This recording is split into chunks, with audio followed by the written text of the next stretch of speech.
Hello folks, welcome to OTD, also known as On the Deck, where you can get all the sports you need in 10 minutes. My name is Adam Warduna. This is my mom, Gina. He is the journalist. She's the enthusiast. Oh, I am so enthusiastic. There's so much to talk about this week in Yes, we've got to give you an update of what's happened over this past week and throughout the weekend. Yes. And so we've got kind of a decent list of updates that we need to give you. So we're going to talk about a little Hall of Fame baseball and recognition, yes. We know everyone knows Jackie Robinson, and he has been a trailblazer for all athletics.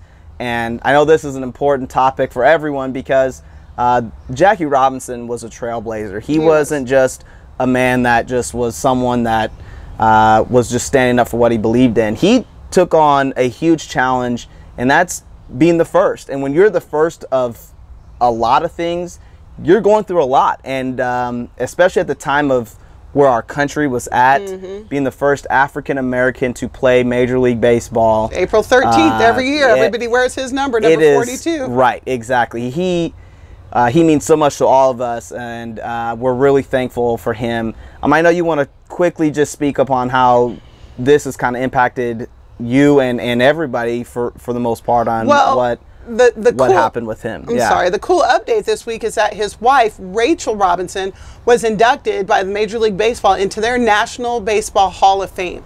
And I think that is pretty incredible. Absolutely. You know, I don't know, I really don't speak out of ignorance. I don't know how often wives get inducted, but the fact of the matter is that's something Jackie Robinson would not have been able to do without, and let me say this, there used to be a phrase that behind every great man is a good woman. No, beside every great man is a strong woman. Right. And she stood right next to him shoulder to shoulder as he went through all of that, you know, and I think there just wouldn't have been a Jackie without a Rachel. And so she got inducted into the Hall of Fame this weekend. And so that's really the big update. And do you think that this needs to kind of be more of a thing where wives of these great polarizing athletes should get recognition of Hall of Fame status? Well, I hope that nowadays, I think that we have more women's sports and we have, hopefully we've broken down enough barriers. Right. I think this is a very unique situation because of the barrier he had to, being the first African-American to break that color barrier at the pro level. There were semi-pros and there was, you know, AA, AAA and summer leagues and fall leagues where African-Americans and black players would play with white players. But to break that boundary, he had to have her next to him. And she was there for every death threat. She was there for every time someone hit him with a pitch, called him the N-word, called her the N-word. So I think this was a very unique situation. Do I always think that strong wives deserve recognition? Yes, we do. But I think this is very special and unique. And for her to be in the Hall of Fame, I just think it's incredible. I'm excited. I would go and I'd go to the Hall of Fame to see, you know, how they honored her. Well, I think it's well deserved. And like you said, she was with him every step of the way. And Jackie Robinson meant so much to all of us. And the fact that she's being recognized in the Hall of Fame is well deserved. Huge. And I think it's a big deal. And so we're going to talk about some more women's topics, I guess you could say. As we talk about lacrosse, college lacrosse just ended on the men's and women's side, especially at the Division I level. We've got two genders, the men and women's. Maryland lacrosse team both won the national championship, coming out of the same conference and coming out of the same university.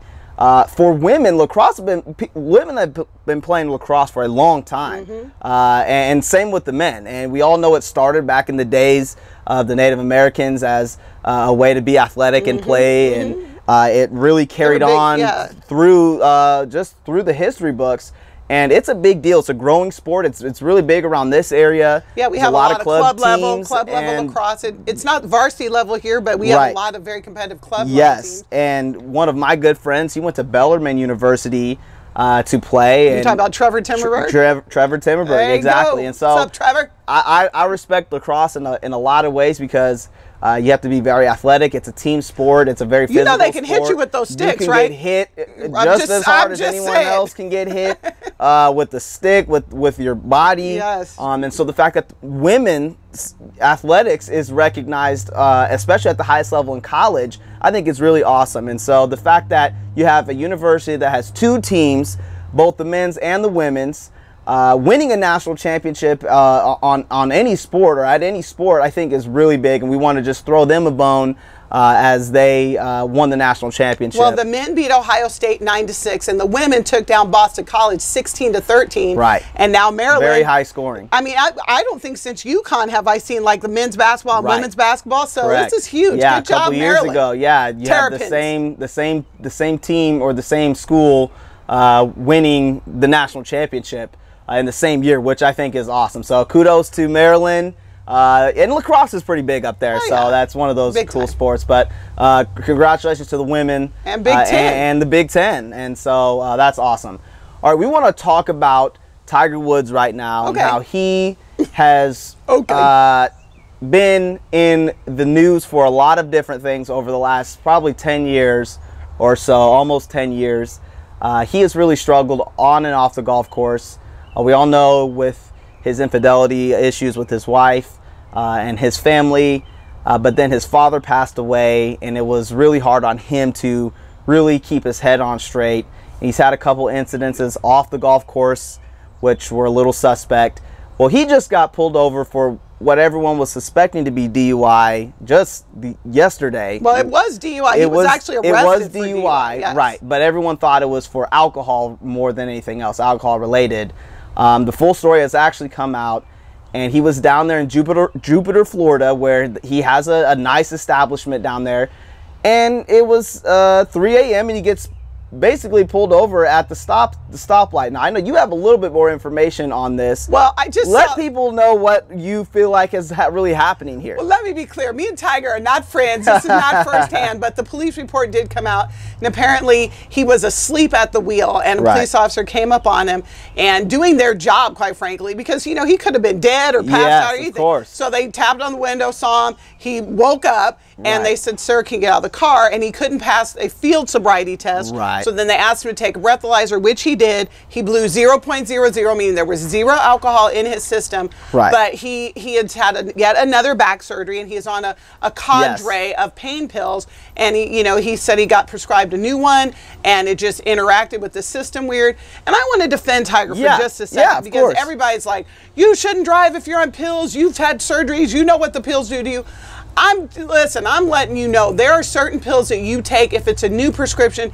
There are lots of warning signals, and people say it says don't drive. But some of those make you lose your memory. Some of those make you sleepwalk. Sometimes you think you're okay, and you are like high before you know it. It hits your body a lot different than what a couple ibuprofen may do to you. Exactly, especially if you're on other drugs. Right. So I want to give Tiger, I don't want to say a pass, because you don't ever want someone to get behind the wheel of a car when they can endanger people. I'm not saying that, but I'm just saying, before we rush to judgment, put yourself in his shoes. Right. You're on a cadre of medicines. You take one that messes you up, and all of a sudden you don't know. The police said he couldn't say where he was going or where he was coming from. He clearly was just not in his right mind. At the end of the day, it's just not the look that he needs to have. Unfortunately, that mugshot is not helping his image. And so I hope that he's okay. He's one of the all-time great athletes that any of us have ever witnessed, and I just hope that he can regain some of that stature over the next couple of years. Well, he came out with a really good apology. He did. I'm going to lean on the side and of this in the sport that he plays,